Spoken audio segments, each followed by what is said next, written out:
Nagbabalik po unang balita, mga igan, patay po ang isang truck driver matapos parilin habang siya ay natutulog sa Tondo, Maynila.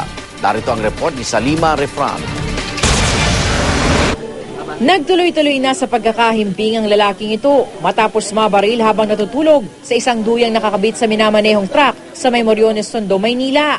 Pasado alas 12 ng hating gabi na makarinig na lang daw ng putok ang mga nasa paligid. Ang putok po, ang akala ko po, yung yung putok ng gulong ng tricycle.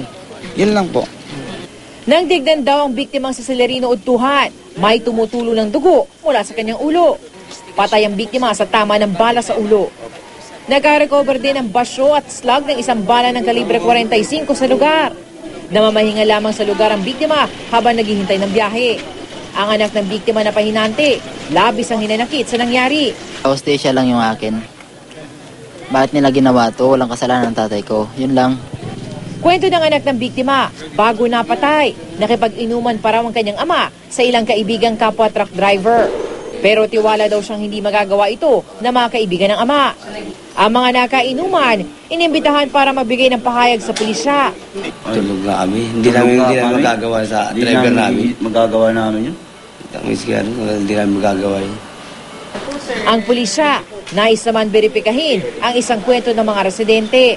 May nakakita ng dalawang bata dun sa dalawang suspect na galing dun sa truck, dun sa may madaling parte ng truck na kung saan ay natutulog dun yung biktima. Sa ngayon ay hinahanap pa natin yung dalawang batang yan. Ito ang unang balita mula sa Maynila. Salima Refran, reporting.